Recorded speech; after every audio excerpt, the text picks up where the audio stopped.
If you're running an NGO in India, you know the search for funding can feel, well, pretty relentless.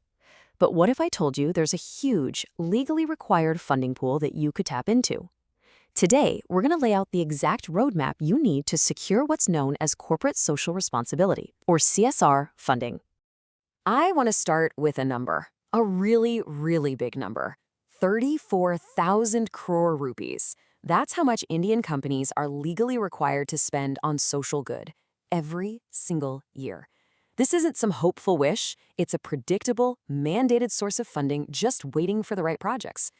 And let's be super clear about this. This is not a government scheme that can change with the political winds. It's not a voluntary donation. This is a hard and fast legal requirement for large corporations, which makes it one of the most reliable and consistent funding streams out there. So where does this come from? It's all baked into the law, specifically Section 135 of the Companies Act of 2013. The law says that any company that meets certain size and profit thresholds must, and that's the key word, must, spend 2% of its average net profit from the last 3 years on social development. It's not a suggestion, it is the law. Okay, so 34,000 crore is a huge national number, but let's bring it right down to your neighborhood. Just look at one state, Tamil Nadu. In the last fiscal year, more than 2,500 companies spent a whopping 1,637 crore rupees on CSR projects just in that one state. This is real money being spent in our communities right now.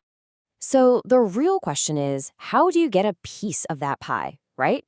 Well, before you even think about writing a single proposal, the very first, most critical step is to make sure your organization is even eligible. So let's run through that essential checklist.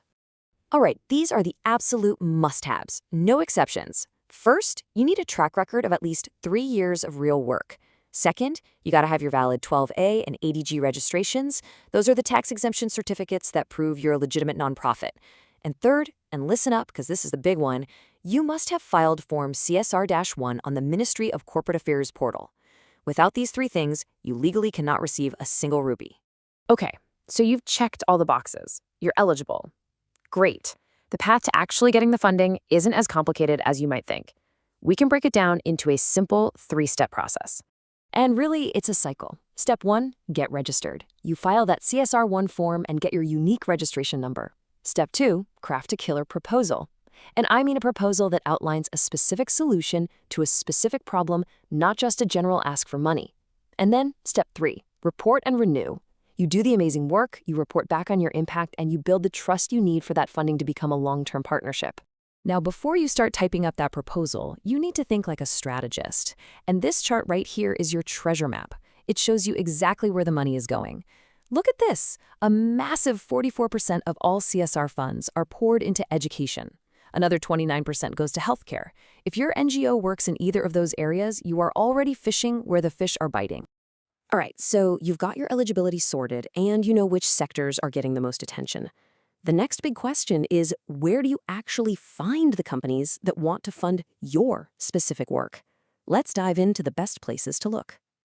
Honestly, your most powerful tool is the government's own website, csr.gov.in. You can literally filter by state, by district, and even by your specific sector to see exactly which companies are funding projects just like yours. Another game changer is the National CSR Exchange, which is basically a marketplace to connect with companies. And hey, don't forget the old school approach. Just pull up a company's annual report. It often lists the CSR committee members by name. That's your contact list, right there. Okay, knowing what to do is half the battle. But knowing what not to do, that can save you months, maybe even years of frustration. So let's talk about the most common mistakes, the critical pitfalls that get otherwise great proposals thrown in the bin. Mistake number 1 is the ultimate deal breaker. It is not having your CSR-1 registration. Since April 2021, this has been absolutely mandatory. No form, no funding. It is literally that simple. There's no way around it. The second huge mistake is sending out a generic cookie-cutter proposal. A vague request that just says, please support our NGO, is going straight to the trash folder. You have to remember this. Companies fund projects, not just organizations.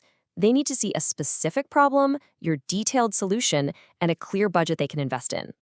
Now, this next one might seem obvious, but you'd be shocked how often it happens. You can have the most brilliant education project in the world, but if you pitch it to a company whose CSR policy is 100% focused on planting trees, it's a waste of everyone's time. Use those portals we talked about. Do your homework. Aligning your project with their stated mission shows you're serious. And finally, mistake number 4 is thinking that getting the money is the finish line. Nope. Getting that first grant is the start of a relationship. If you fail to provide clear, honest, and on-time reports about how you used their funds, you've broken that trust, and I can guarantee you will not get a second grant from that company. So there you have it, the opportunity, the step-by-step process, and the major pitfalls to avoid.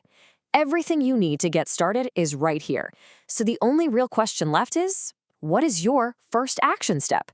Right now, today, are you going to go double-check your CSR1 registration, or are you going to start researching that first corporate partner?